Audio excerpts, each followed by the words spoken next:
When you're taking a walk, you can investigate the subject-object experience in the following way.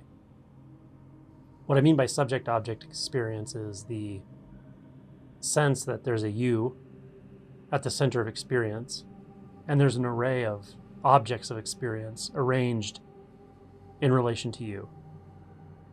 Those objects of experience can be trees, cars, people, the sidewalk, even your own body. And the objects of experience can also be thoughts and emotions. Now, the sense that there's a separation and subsequently a relationship between the subject, which can be anything from the sense of being a person in a body, to being consciousness, to being bare awareness. Any of those experiences of the subject can still be experienced as apart from objects. So it doesn't really matter what you are, what you take yourself to be. Asking the question, who's the one experiencing the subject-object experience, will probably not work, because you'll just point yourself back to awareness, or even a state of dissociation if there's a lot of emotional repression. Rather, just investigate the relational nature between the experiencer and that which is experienced. So when you're walking, just notice the bare and simple array of the visual sense. It appears as if I'm walking through a three-dimensional world. The trees are out there in front. Maybe the sky is farther away, and maybe the sidewalk is closer. And there's a sense of what's behind me because I've already walked past it, even though I don't see it directly. When you consider this experience as you're moving along, ask yourself where the evidence is that there's a you separate from that three-dimensional environment that's moving through it. Is it in the visual array? Is it in the colors and forms and shapes moving through the visual field? Or is it post-processing?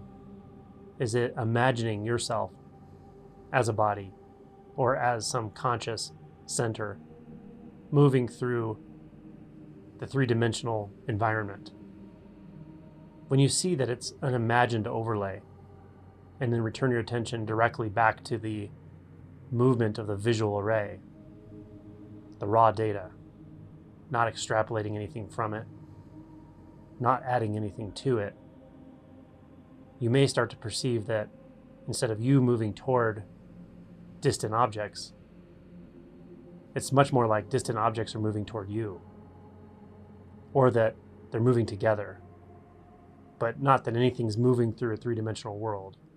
Rather, there's just a display of visual stimulus, a display of appearances that doesn't necessarily lead to the conclusion that I am a separate entity moving through a three-dimensional environment. Now, if this sounds theoretical to you, please understand that this is not theoretical at all. I'm talking about the direct, bare, and raw experience of sight. In just that visual experience, where are the cues that you're moving towards something? It's only in thought. It's an afterthought. It's an overlay. It comes fast, but it's an overlay. A much more direct description of what's actually happening is the three-dimensional array, the textures, the green, red, the shapes, the shadows are actually moving toward you. And when you start to experience it this way, you're starting to experience what it is to perceive without a subject-object split.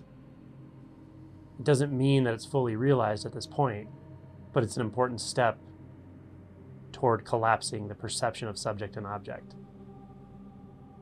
Once you're able to perceive this way, as if there's no moving environment, but more like images seeming to move toward you, the sense that there's a you inside an environment or that there's an actual environment starts to fade away.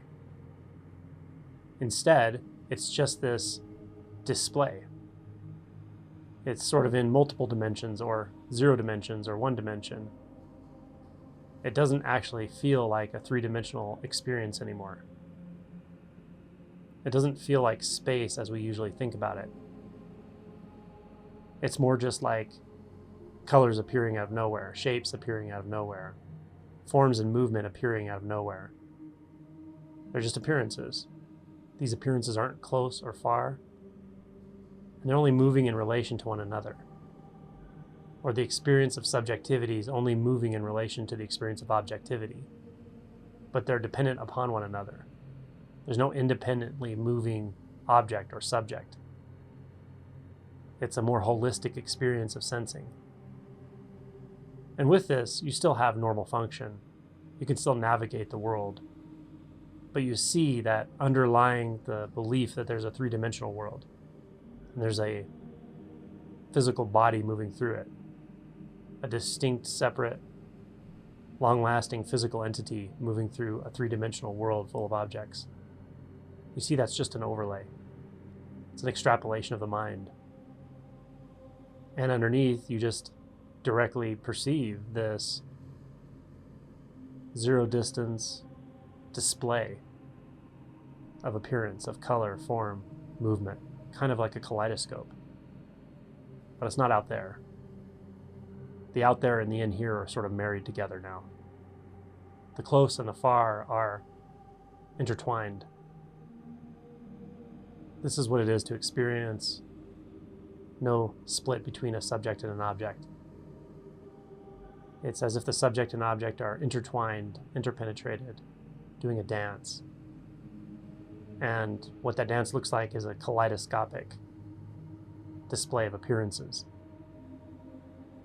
So when you're walking, when you're moving through an environment, this is a very good time to investigate this.